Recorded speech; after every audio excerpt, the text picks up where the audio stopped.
Of innovation in education. My name is Tina Roman, and along with Lori Dre, we are the co-chairs of the Guilford Fund for Education.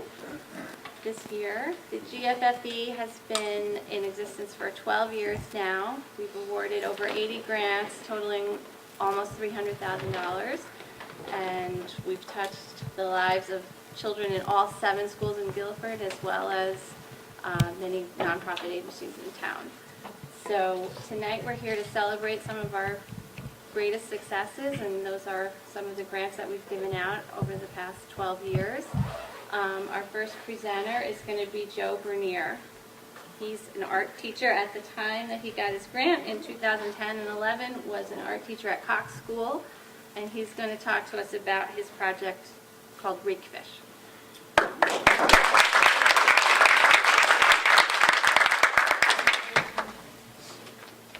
So I mentioned to Dee this was torture to come up with something short because I can talk for hours, and I probably cornered some of you in the past. You still might remember that. So yes, it was not only myself, but it was also Amy Macy and Elizabeth Kozarek, other parents in town, and involved with a lot of things, which I think at that time we had already made the fish with the kids in the class, and that had something to do with a PTO fundraiser, and basically the grant was, all right, so what are we going to do with this great sculpture, this great idea that we have? And so Beth told me that Amy had this idea to go national tour, and I knew that that was something we could actually pull off because Amy was behind that, and Beth was there, and I was there. It just seemed like a perfect trio to get it done.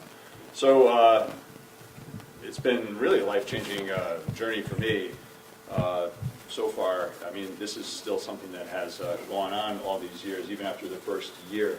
So I wasn't sure if I was supposed to just present on the grant in the 1-year block that we were given. So I'm going to go with that and maybe hint at sort of where it's been since then. So let's see where we're at here. Oh, there. Okay. So yes, it was approved in the spring of 2011, and it was implemented 11-12 school year at A.W. Cox. As was mentioned, I did 17 years at elementary, and now I'm in my 4th year at Baldwin Middle School, grades 5 and 6. So yes, the fish itself, and I'll forward it to the little picture there, that was at the Guilford Fair after it returned from its national tour. Student-made interactive sculpture. It's interactive,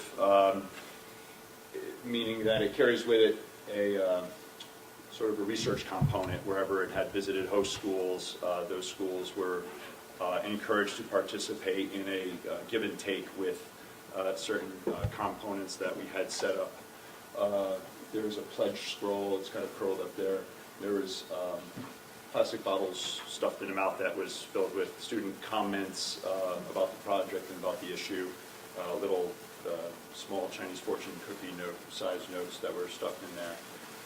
So that was kind of a cumulative thing as it toured schools in 7 states. I can go to those states, I think I have the map. Yes. So we cooked up this map to kind of show the wild travels. And I have to read this because I can never remember what it says, but some words I like to look up, and one was Odyssey. And it truly has been an odyssey, and I kind of chuckled when I read this. A long wandering or voyage usually marked by many changes of fortune. So I love that part. Yes, there were many changes of fortune, like it being in Ohio, and we knew it might be going to Colorado or Texas, but we didn't know where it was going after that. So we were always on the phone, always sending emails, begging, pleading people, sniffing out connections, and it just sort of organically went, and it was an amazing year, and it was always these like monthly cliffhangers over where it was going and how we get there, and it just worked out.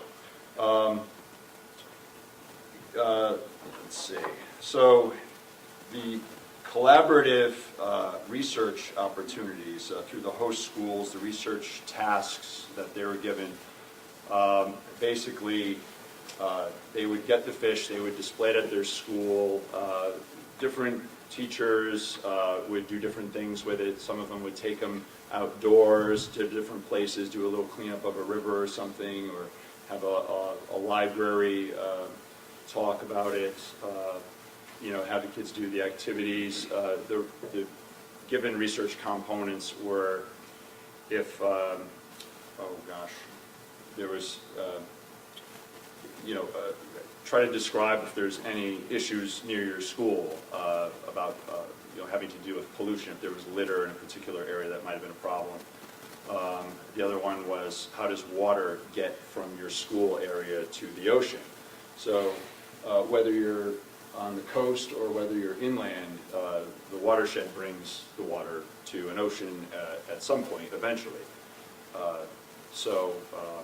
There's a lot of other disciplines involved.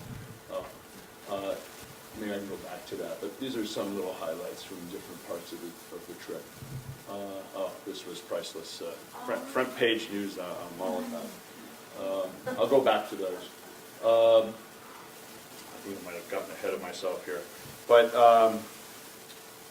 it all worked out. The fish came back to Cox School. There was a send-off here. Let me go back. So up in the upper corner, that was our school assembly, and we had on the screen a school in Ohio. Beth's sister's administrator at an elementary school in Ohio, and we set up this Skype assembly, and it was kind of like a pep rally to send off the fish, and it was nice. And, the kids kind of carted it away in its big crate, and we stuffed it into the FedEx truck, and away it went. And we didn't see it again for a long, long time. We got pictures once in a while from where it was. So it was kind of this flat Stanley weird thing that we would get, feedback in Skypes and things. Sometimes the technology wouldn't work, but it worked really well from Hawaii, of all places. We had the clearest Skype, so I don't know how that worked. But they were Skyping in the morning when they got there, and we were Skyping with them as we were leaving because there was a 6-hour difference, so that was cool.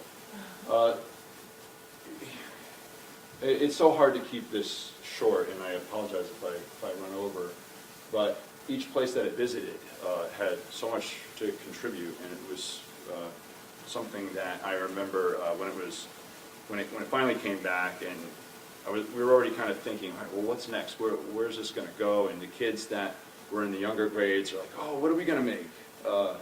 So we made sea turtles in consecutive years after that at the 2 elementary schools I was at, and they are doing their own traveling, and they have their own purpose. If I get cut short here, I'm not sure how much time we do have. We have the websites. Sea of No Plastic is sort of the main hub. The rapefish is one facet of all these other things that are going on with Sea of No Plastic. So seaofnoplastic.org is a kind of a one-stop for that, and it links out to the rapefish's dedicated website. See if I can go back to. Okay, so I mentioned that stuff. Oh, and I can't forget to mention the Guilford Free Library Summer Reading Program 2012. It came back, and Amy had it all set up. I think Beth helps with that. I didn't help with that, but that was just awesome. It sort of was like a game. They had stuff set up. The kids were involved. And I think that was the first year they had over 700 kids signed up for the summer reading program. So I was very proud to be some small part of that. And I'm not sure, I'd have to check with those ladies to see if they ever got more than that, or if, I guess it doesn't matter. It's just kind of a fun fact, right? So it went back out to Hawaii, to California for the 2013, and then it ended up going to Australia for a year, and then it's been in Japan now for a couple of years, and all of that has stories that can just go on, and what's been happening with it. But it's a real-world learning experience. It's I think it was Mrs. Medbecky who coined the research through art experience, or research through art. It was just the way that was put together. Yeah, it's research through art, and there's different, there's interdisciplinary stuff going on. I have another page with that. Connections to everyday life, communication with various audience, exchange of ideas and feedback. Here we go. So, obvious art connections, science. It's got the chemistry of, so I've become a real nerd about plastic pollution in the water, how plastic photodegrades from the sun, it breaks down into smaller pieces, it absorbs persistent organic pollutants from the water around it. The longer it stays in the water, the more toxic it becomes. It doesn't biodegrade. It's glass is bio-benign. It will be sharp when you first break it, but then it turns into sea glass, which is benign. Wood rots, metal rusts away. But plastic becomes more toxic the longer it's in the water, and then it gets into the food chain, and then it works its way up. It bioaccumulates, it biomagnifies, and thus we have a problem, for the primary food source for a quarter of the world's population. So chemistry and biology, earth science, watershed, we start to get into that in 5th and 6th grade, with the land formations and how that all works, and considering how the storm drains. There's natural components of the watershed, and there's also man-made components of the watershed. World languages have become involved. We had a Skype with Dominican Republic when the sea turtle, sea junk had visited there. They still have it. It's very hard to communicate sometimes. For months can go by and we might not hear anything, and they'll come back with something like, it was almost like a TED Talk what they put together in Dominican Republic. One school had all the teachers from the north side of the island at a museum, in this really awesome auditorium, and it was all in Spanish, and they had the turtle there, and they had all of their learning done much better than I could ever present it. It was just so fantastic. And I guess from where I stand, I help to get this stuff out there, and I kind of sit back and watch what people do and what students do with it, and I wouldn't have it any other way. So let's see. Sustained and multifaceted learning opportunities. I hope that makes sense. Additional sculptures. Grade 6 art unit and mixed media collage. We're getting into that now. Last year it was great. This year it's looking really good too with that. But it does bring in all those science and math components. Talk about is recycling a solution? Well, if we're we can draw a chart on the board that shows the production of plastic versus the rate of recycling. Sure, we've doubled what we recycled in the 1970s, but the percentage of recycling has gone down because why? And then the kids respond with, well, if the production has gone up and now we've only done a quarter of what's been produced. So there's mathematical conversations that we can squeeze into art class as everything else is going on. Trash and Fashion is a whole other thing. We did International Festival of Arts and Ideas, which was on the same day as Trash and Fashion this past June down the New Haven Green. That was really cool. If anybody wants to jump in and help out at any time, I'd be happy to have lots of help. Let's see. And then there's that connection to curriculum and the things that we've been doing, preparing students for, modern, global learning skills. This is just a sampling of it, and I know that this might take a whole other, this could easily take a whole other professional development session on, connecting the curriculum to it, but I'm not sure exactly how much time I have left. I think that might be it. Faulkner's Life Brigade has been great. I serve as the, let's see, what exactly am I? I'm the Environmental Education Committee. I think I might be a chairperson of that. Sometimes Beth goes, sometimes I go, but they've been great, and it's all in that spirit of stewardship for the environment, and I think that's kind of the shift where lighthouses were once this beacon of hope and protection for ocean-faring vessels and life and stuff like that. Now it's sort of switched to, for me, it's kind of a reminder of, okay, we're in charge of taking care of all of this. There's this Stuart B. McKinney Wildlife Refuge that is all part of that Faulkner's Island and the historical lighthouse commissioned by Thomas Jefferson in 1801. I hope I got that right. But it's something that it's really unique and special to this community, and I'm happy to be part of that, and hopefully, make more connections that way for people who might not be aware that we have such a treasure just 3 miles off the coast. So hopefully you get a chance to check out the website. I think that might be it for me today. Thank you.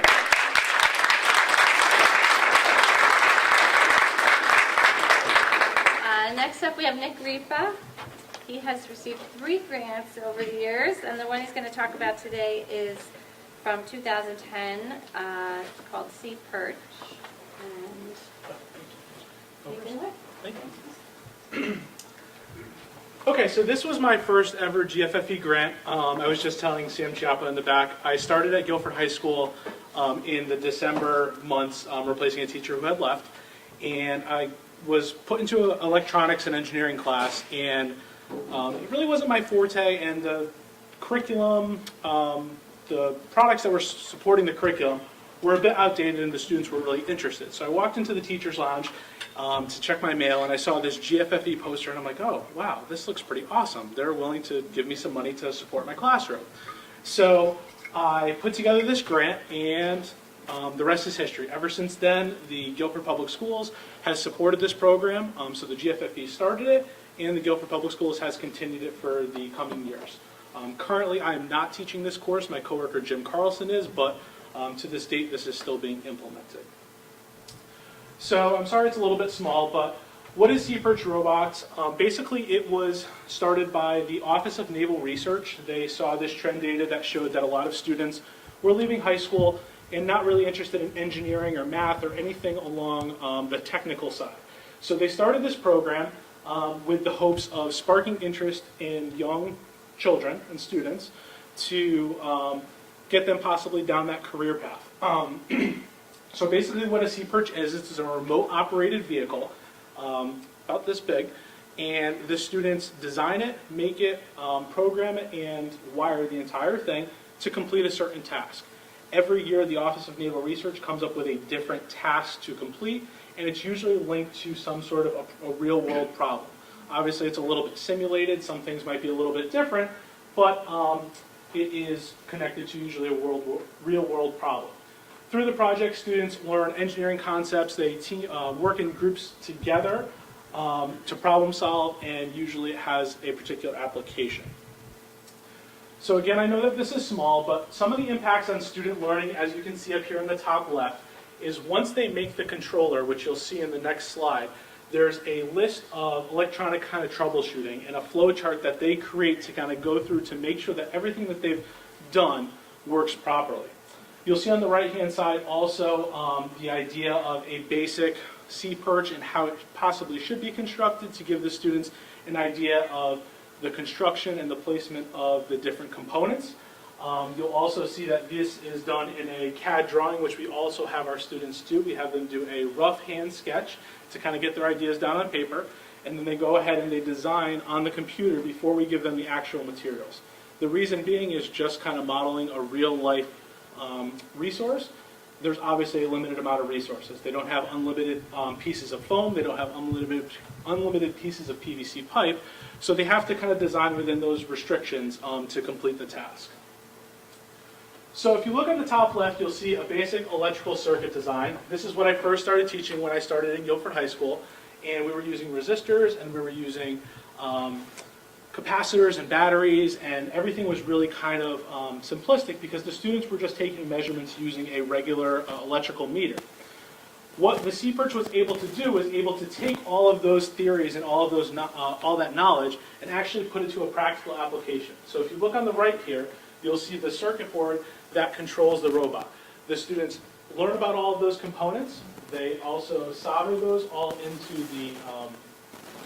the controller, and then they do the circuit test that you saw on the slide before, so that they're kind of doing a full-fledged problem-solving process. Some of the outcomes from this, the first year that we started this, we were invited to partake in the national championship in Washington, D.C. So myself and a bunch of students jumped on the train in New Haven, and we took the train down to Washington, D.C. And we placed third in the obstacle course, which, if you can see, is basically a large swimming pool with different hula hoops placed throughout so that they can maneuver. What's really cool about this is that it sounds really simplistic, but because the students have complete design and control of everything in the robot, there's vast amounts of different designs. We went there and some of our students were like, oh my God, Mr. Ripa, did you see that? That looks completely ridiculous. I don't think that's going to work. And then when they saw it working in the water, they were, oh my gosh, that's a really smart smart idea. So it was awesome to be able to go to something nationally, see people from throughout the United States and actually internationally, and be able to kind of network with them and communicate with them.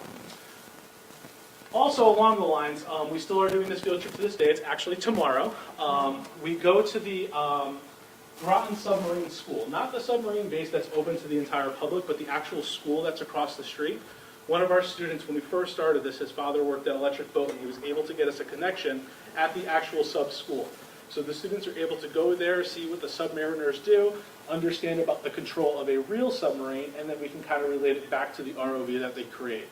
So what you're seeing on the right here is a sub simulator that is used by the actual submariners.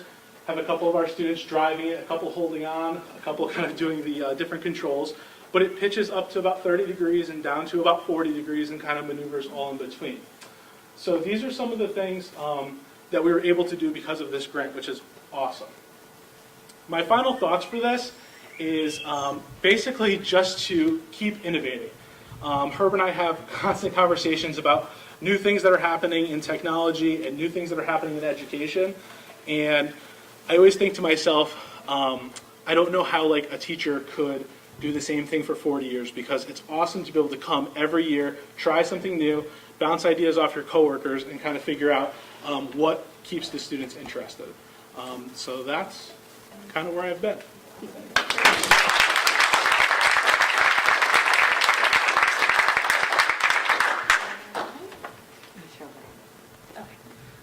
Our next presenter was in 2014-15 was just a student at Adams Middle School when she wrote a grant to bring a program about autism to her classmates. And we're lucky to have her here today. She's a high school student. I do. And she has a concert. Oh, you already have? In an hour and a half. She's got a concert tonight, so we're very pleased that she's able to squeeze us in. Hi, I'm Kristen Backus. I'm a junior here, and a few years ago, I got a grant from the GFFE to bring a group called Focus Center for Autism to the middle schools here at Guilford. One of the reasons why this was so important to me is because autism has always been something that I'm just really interested in. I one day hope to have a career in working with people with autism, so helping other people understand those on the spectrum was really important.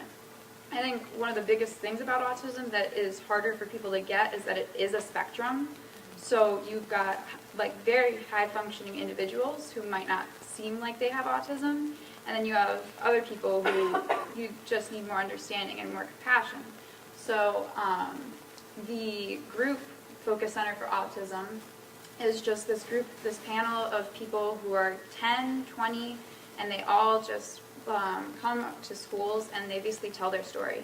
And they talk about when they were younger and just growing up and things they had to go through and things people said, and just how if someone understood them, how it could just make things a little easier. So I actually got the chance to see this group when I was in 5th grade.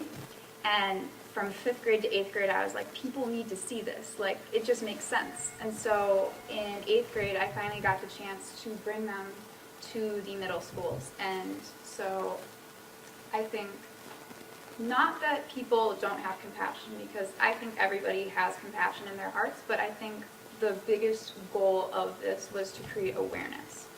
Because, like I said, the spectrum, people, like, you don't know where anyone falls in the spectrum. You could fall in the spectrum for all you know. So just having the awareness of how mysterious and how different autism is can just create this compassion and let it flow so that you can just have like better connections with people. So another part of this was that it could help, especially in the middle schools, just help staff, help fellow students just connect with their other students better, and just giving everyone an easier time. And so that was another goal. And then lastly, just in my opinion, again, people are not inherently mean, people are not inherently rude, but they can just be like not knowing, essentially. So when people learn more about autism, they can just have a greater awareness for it and be more accepting, so that people who do fall on the spectrum can be more understood and things can just go smoother, especially in such a tumultuous time like middle school. So thank you to the GFFE for helping me bring this group to the middle schools. I've actually had people who are freshmen come up to me and they're like, hey, you brought that panel to the middle schools. Like, I saw that, that was incredible. And to see that they like still remember it and it had such an impact on them really makes me feel happy that people remember it and that it still like goes through their minds on a daily basis. So thank you.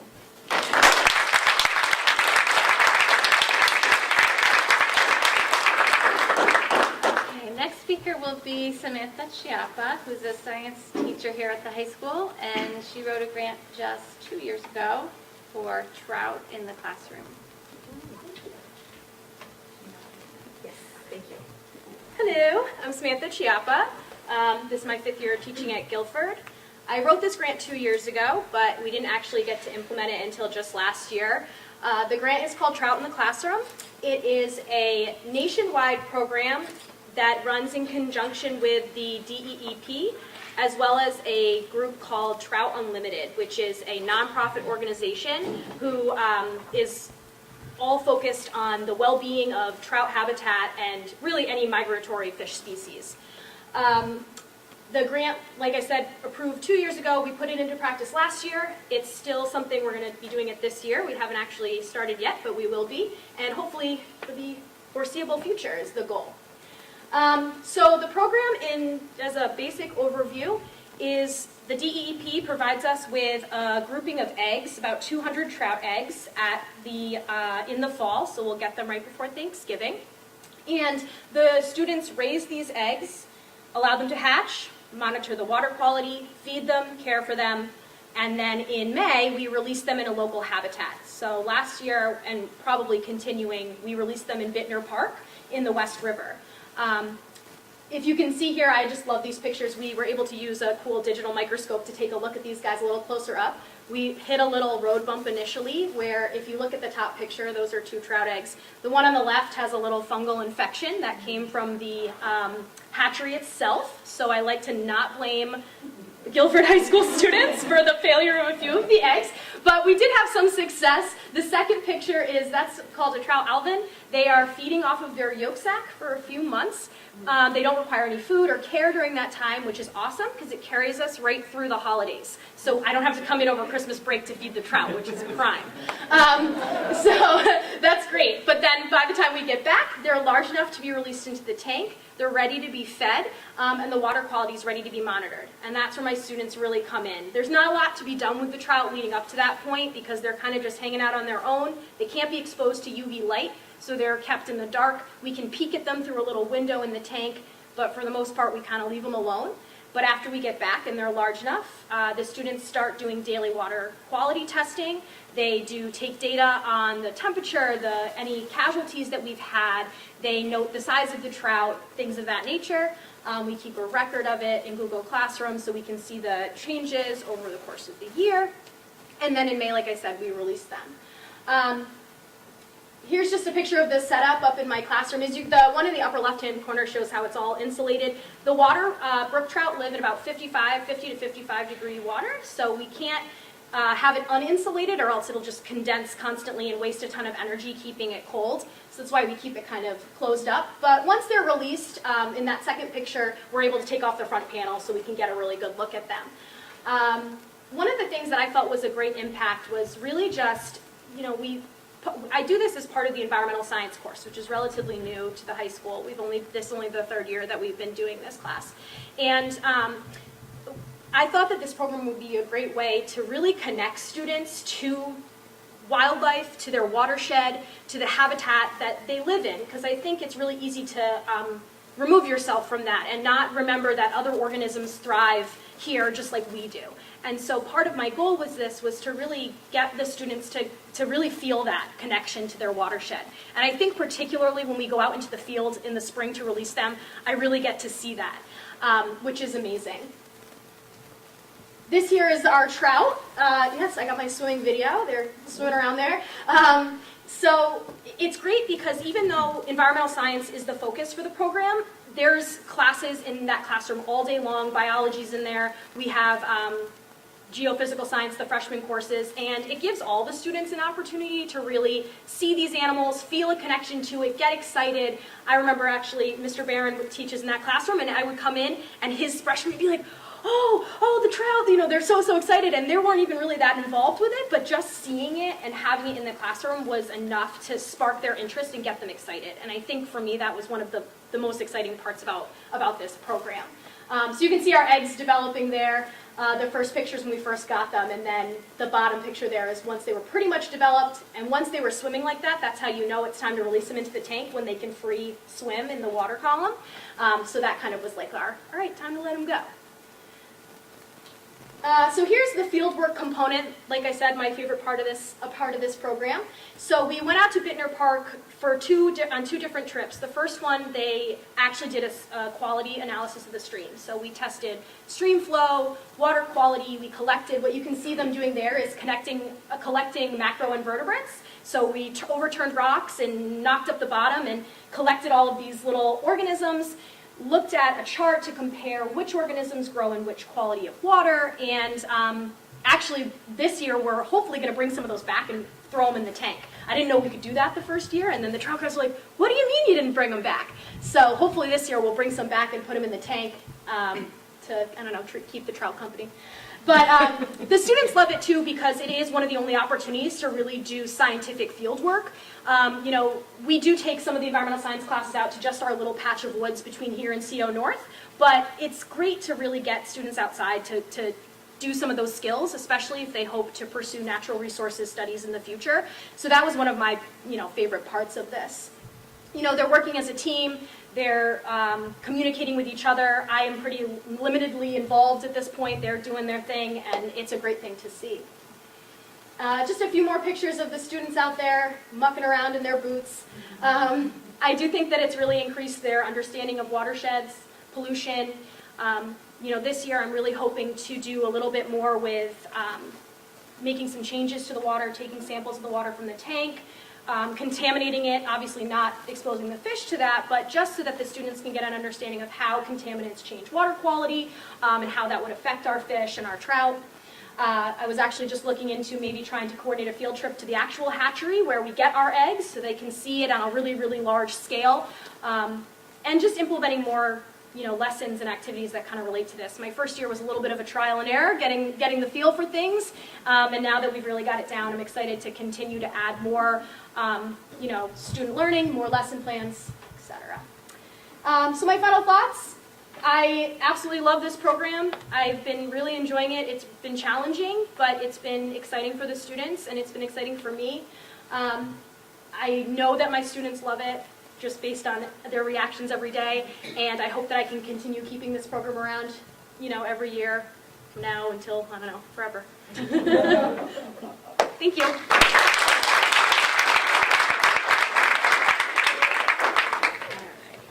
right. Next up, we are going to hear from Maya Schofield and Jill Lozier-Oman, who were part of a grant written at Cox School in 2015 to bring the concept of mindfulness to the students. Thank you. You might. The one on the left, forward. Great. Well, thank you for having us here today. We really did want to bring the idea of, or the concept of mindfulness, not just to the students, but to our whole learning community.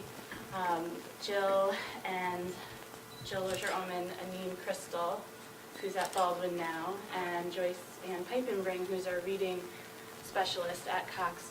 We got together as a team before we were awarded the grant to really see, we were interested in seeing the benefits of mindfulness in the classroom. And the research that we read shared that through mindfulness techniques, you might be able to increase student focus, resilience, empathy, which is something that's come up in some of these projects, and they say attention and focus. I believe so. So we proposed this to the GFFE, and they awarded us. Two of us were given funds to go through a program, and we trained mindfulness educators.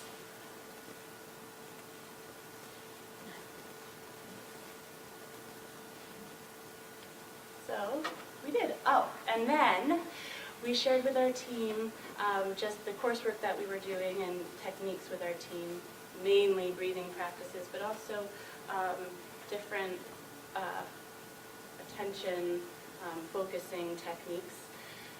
We shared this with our team, and then we brought this to our professional learning community through PD. And then later on in the school year, we brought some of these practices in the classroom, and also through assemblies, we brought it full school.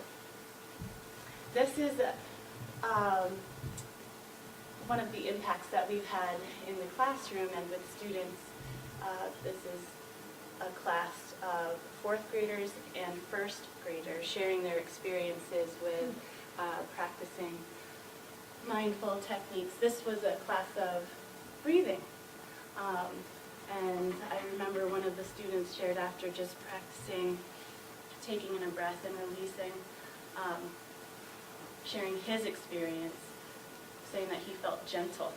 I thought that was such an interesting comment. And I think one of the big things in this kind of environment is that all of us are non-judgmental and so open to the experiences of one another and so interested. So that 1st grader shared that with 4th graders, 4th graders who were getting ready to move on to Baldwin were so excited that these kinds of practices can help them zone into their schoolwork and calm down when they need to, as one of the new 5th graders said, really harness his energy and really be able to be aware of when he's feeling really energetic, when can he apply it, you know. So it just promotes reflection and awareness, and those kids are just really interested in hearing. And as Maya said, I think, although this looks like a perfect class sitting there so quietly, some of the work that I do with students, it's not always that perfect, but I think when we think about mindfulness and our work with our students and our teachers, it's about a non-judgmental practice. However you breathe, whatever makes sense in your way, that's your practice, and that's what we want to teach. And that's been really successful for kids because it is non-judgmental. Sometimes when I'm breathing with kids, they might be sitting on the floor, they might be spinning in the chair, but over time, they're finding a way to create a practice for themselves to breathe and find calm. And I think that's all of what we learned. And as you see in that, if you could get a group of students to do that in a way that feels non-threatening and comfortable, that's awesome. And Sorry. it's okay. Just before we move on, thinking about how the practices, we've done this for about 2 years now.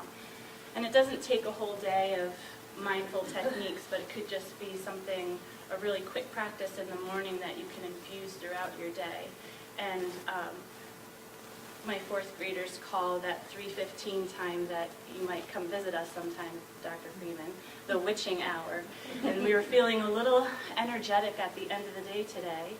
And one of my students said, yeah, to another friend who was seeming to be very amped up, this is our witching hour. And something I do is to breathe so I can calm myself. And it just provides students tools to share with one another strategies that they use, right? And say it in a kind, caring, and open way. Not, oh, someone's just distracting me now. But here's something you can do to just keep on. So as some of our work, as we worked with teachers and we worked with our whole school community, we did lots of different things. We did several campaigns. We did a compassion campaign, a kindness campaign, and a gratitude campaign. With each campaign, they might have been a month long, and we provided teachers with a calendar on Google Calendar or through Google Docs, and had a Google Classroom. It was an interactive classroom that teachers could access. But really what our expectation was that teachers would create a practice every day, and we had a different practice every day. Sometimes it was breathing, sometimes it was a mindful walk. It was 1 or 2 minutes. And it gave teachers exposure to many different practices throughout those months. So it gave teachers exposure, gave our children exposure, so people held on to what made sense to them.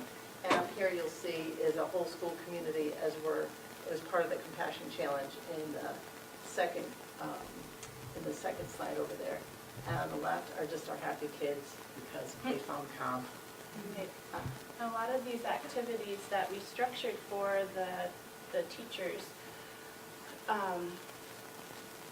like this year at Convocation, we read Each Kindness, and what a nice springboard for us to use with the kindness work that we wanted to do in our classroom. And we could have those conversations. We have kids having conversations with kids, and it's really, you know, as we're focusing as teachers on these high performance skills, students are really in this environment of non-judgmental, you know, awareness, really sharing their ideas in an open-hearted and open-minded way. And a lot of these activities that we gave for teachers just gave us pause to really see what was important for kids. And they really want to connect with one another, so what activities could we give them? I think when we think about what we have done for teachers, it's once we take care of ourselves, we're going to take care of the children around us. Once our teachers found a way to take care of themselves, they took care of the children around them. And those children then went home with practices, and that's how we got the rest of our school community involved.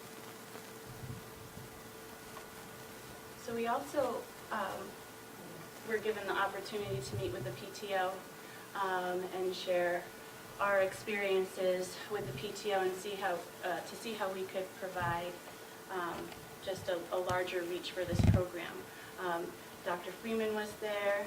I think Mrs. Cohen might have been there. We all practiced the silent sigh together, which is an effective breathing technique to bring us calm and a sense of ease.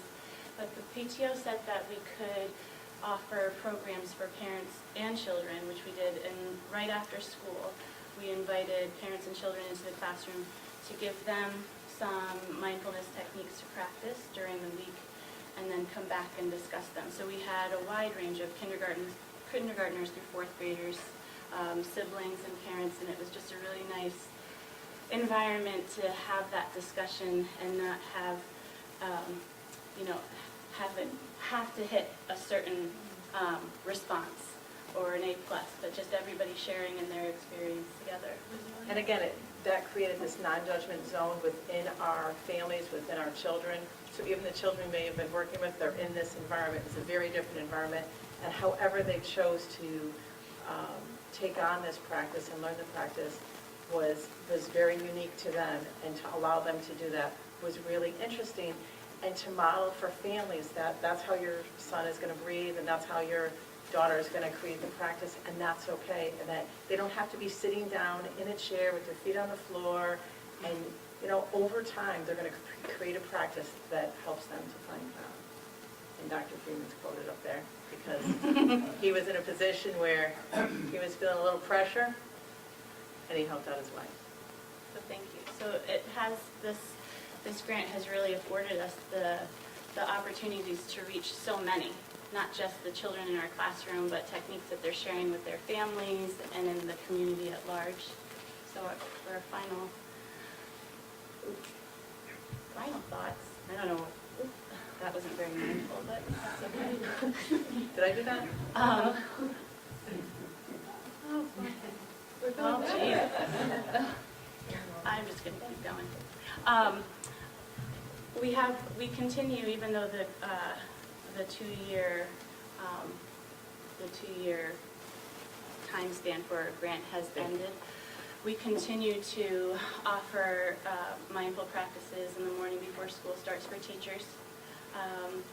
We have PD that we offer. We had a book club over the summer that was awesome. Not only our staff was available to do that, but we opened it up to other Guilford Public School employees. So we read 2 books over the summer and really got a chance to chat about that in an environment right outside of the school. And let's see, we're going to be developing a web page for resources for the Guilford Public School community. So it's just been a really just a really wonderful experience. And so many people have reached out to us from other schools, so we've made our resources available to them, invited them to come into our school, and invited them to share in our Google Classroom that we've created as well. It's been just an awesome experience. It started with us as teachers wanting to learn more about it for ourselves, and it just has, created this great community that we've created at Cox and within our district. So thank you. Thank you.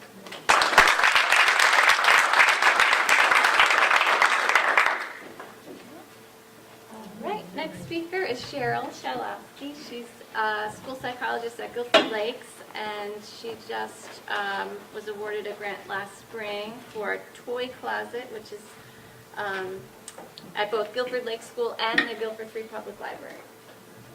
Hi, everybody. I just want to say I'm so impressed by what everybody has done tonight. It's just amazing to see, and I feel really privileged to be among this group of amazing people. Let's see. So it should be. There we go. All right, so what is the toy library? The toy library consists of educational toys and a toy catalog that we created for parents to be able to go through and look at what the toys are. And also for the guided use of toys. It's not just access to super fun stuff, but ideas on how to use the toy so that you can really improve the lives of the kids that you're working with. It's intended for children with both special needs and typically developing children, and any siblings in your family or game night attendees that just want to have fun. We are available at the Guilford School and Guilford Lakes Library, then also downtown at the Guilford Free Library, so the entire community has access to the over 100 toys at each location. It enables families to help children learn, develop, and thrive beyond the school setting, because we're really focusing on developing pivotal skills through play. So we look at, in the toy catalog, cognition, motor skills, language skills, and social emotional skills. And these are the skills that my colleagues and I work with children in the preschool and in the ABA program on how to develop, and we use play as our medium through which we teach them.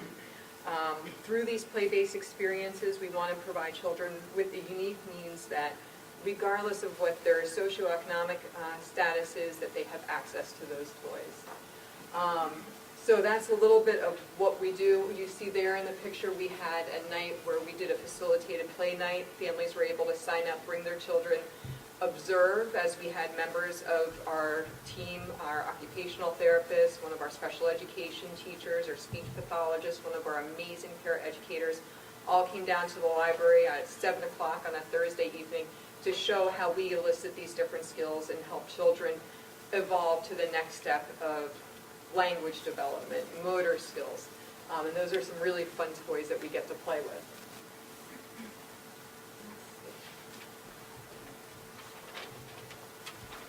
So we really believe in purpose-driven play. To the kids, it feels like they're just having a really good time and they're playing with some toys that might be novel and might be some family classics. But what we really want to focus on are those individual developmental skills. What you see there on the right-hand side is a little snapshot of the top of what one of those toy catalog pages looks like. You'll see a description of the toy, but what comes after that, and is much harder to capture kind of in a big screen format, is all the different ways that you can break down the cognitive skills that are being used, whether it's metacognitive processing, whether it's spatial orientation, down to whether it's the language skills, and just really being able to, as a parent, understand how you can play with a game well beyond its prescribed use on the box, and how you can use something that's very enticing to children to work on any array of skill that you want. So one of the key things that I've really been striving to do is to make sure that we have public involvement. The toy library is great for me. It means that I have all the tools at my fingertips for working with the children that I work with. But what I'm really looking for is the opportunity for their parents, for other people in the community to be able to access and participate in this process as well. So we've started out the beginning of this school year actually doing quite a lot of different community-based activities, and the library downtown has been kind enough to let me stampede their room and book it for multiple nights.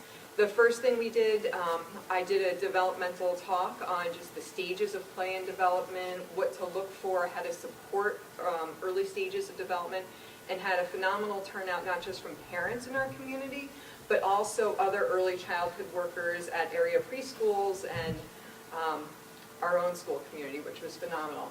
We had a facilitated play session, which is where you see some of the pictures from there, where parents were able to see how their kids do in play, and learned a lot as parents, I think, that kids are able to play so well on their own, and we've really developed into a society where we guide their play, where we direct their play, or where toys are so prescriptive in their use, meaning that it's already the Thomas the Train, and we know what Thomas the Train does, so you can't necessarily turn Thomas the Train into an airplane and use your imagination with it. And a lot of these toys were specifically chosen to be invited to be explored, to be manipulated in ways that familiar toys maybe not so much. And then coming up soon, we actually have a professional development plan with district members about how to use play-based strategies with or without toys on supporting social emotional well-being for children at our elementary level. So it's a really fun and exciting time to be a part of the toy library. So part of what I've been doing and part of what the GFFE was really helpful in helping me think about is how do I get input back from people? So following each of these sessions, I've been able to get contact information from people, and I ask them to send me back basically an exit ticket to share their thoughts and their impressions from what they've gained. And it's been so cool for me to see their feedback, because this is just a sampling of some of the toys that we offer. But it's always interesting to see what other people are taking away from those moments. And we talk a lot about being comfortable with letting children struggle to finish the task. And it's just such a good connection between what we're expecting them to do in the older grades now and not immediately coming in to rush to finish the job for them. And to know, too, that with a lot of these toys and games, they have a very strong connection to some of the kind of STEM activities that we'll be doing in later grades, and that not all the toys that you sit down to play with have a beginning and an end. And that in a lot of ways it's an unwritten book that they might start play with, learn something new, come back to play again later, and the course of play is completely new and completely fresh, and now they've had to be flexible, and they've had to learn to play the same game in two different ways. And for a lot of the children that I work with who might be on the spectrum or have other learning difficulties or other impairments, that's a very hard thing for them to learn, and they're learning how to do it in a very safe and fun way so that when they're adding on the layering component of an academic task, they've already had some success with doing some of those things at a younger age.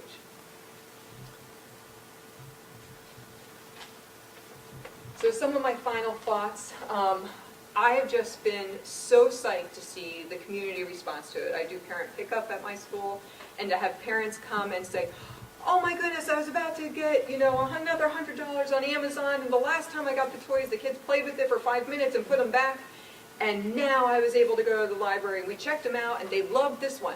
But why'd you pick that one? And every family is finding their own way through the toy library.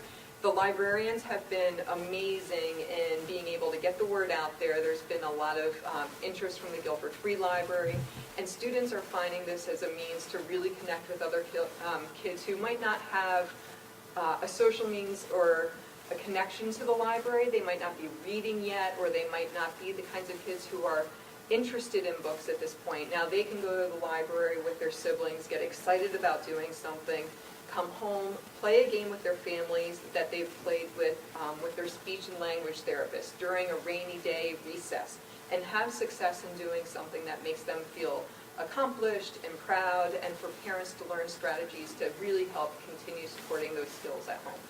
So it's been very fun for me to be the toy lady in town, and I just thank you guys for giving me the chance to do that.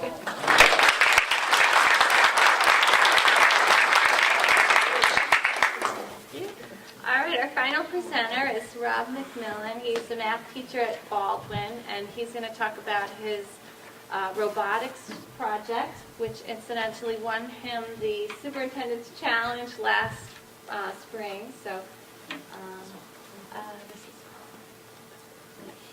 Hi, everyone, and thank you for letting me be a part of this evening. This is an honor for me. My name is Rob Macmillan, and I'm here to present to you the Baldwin Robotics program. But I want to start by thanking the GFFE, because without you, this would not have happened. And by thanking Dr. Freeman and Mr. Hamill for supporting me in this endeavor, because this is a big deal for me. What you don't know about me is, beyond being an educator, for a long time, I was a robotics technician. So this is something that's been embedded in my life, and I know that it's important, and I know that the students are going to need these skills. So it's really exciting that I could bring a cool thing that I've done to them, beyond math, which is awesome, but something extra. So actually, I should say, this is only just beginning. And I don't know exactly how this is going to go by the end of the year, but the excitement this has generated has been amazing. And, I had students sign up just to let me know they were interested, and some of them actually wrote cover letters to me. And I just wanted their name and homeroom number. That's all I really needed. But, we got some language arts in there, so it was really exciting. I know they're really excited about this. So the whole purpose behind this is, at our school, the first block of the day is an enrichment and intervention period. And that time is meant to provide innovative things to our programs, to our students.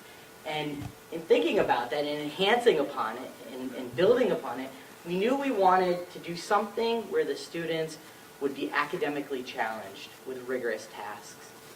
And the Lego program really fit the bill, and we knew that this would be something that they would enjoy, and it would be an adventure that would literally take them out of this world. So it's exciting. The program, its focus is on STEM skills, okay, and the application of those skills, hands-on application, which is really exciting. So this is more than just videos or conceptually thinking about it. They are building robots that carry out a task. This is an example of a robot. I actually had a cool video there, but it won't work. But this is an example of a robot. So my students will be building robots based on a Mars space exploration theme. And they are going to not only build these robots with Lego pieces, but these robots have a computer that's right there on the top, and they're going to code them to carry out precise tasks.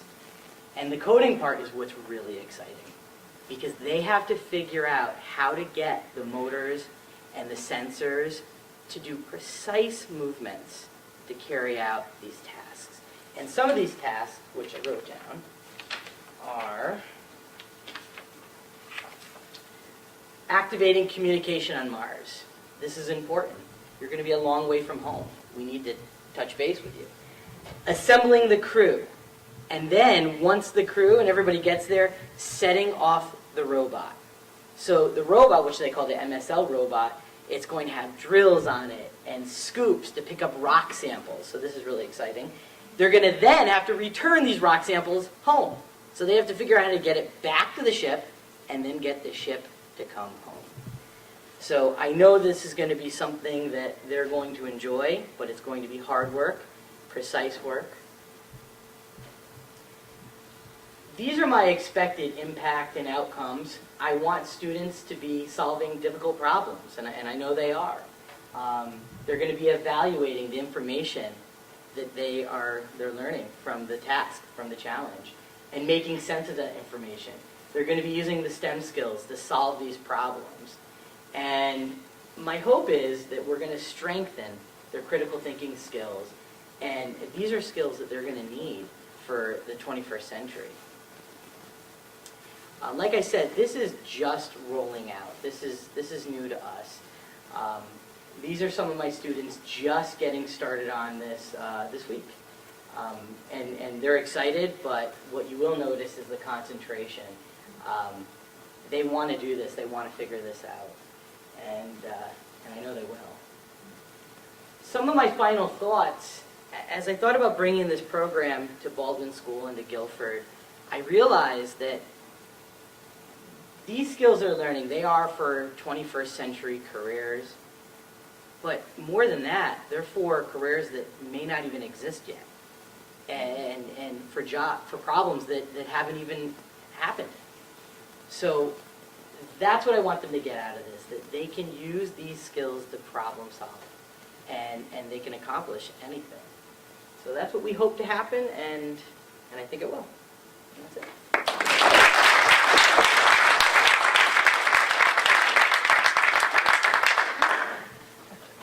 All right, so that's the end of our presentations. I want to thank everybody for coming tonight. I think everybody did such a great job. I want to especially thank our presenters. Dr. Freeman wants to make some closing remarks, and then I hope you'll all be able to stick around for a little while and chat with us and enjoy some refreshments outside. Thank you, Peter. So, first, thank you all for being here. In my role as superintendent in the Guilford schools, I find that I am often in the position to talk about what we do here. So whether it's here in town every year where we're trying to explain the importance of supporting our local school budget, or over the last year, whether it's been in Hartford, talking about why it's important to support public education throughout the state of Connecticut. Really recently, I've had the opportunity to do work with educators in Jordan.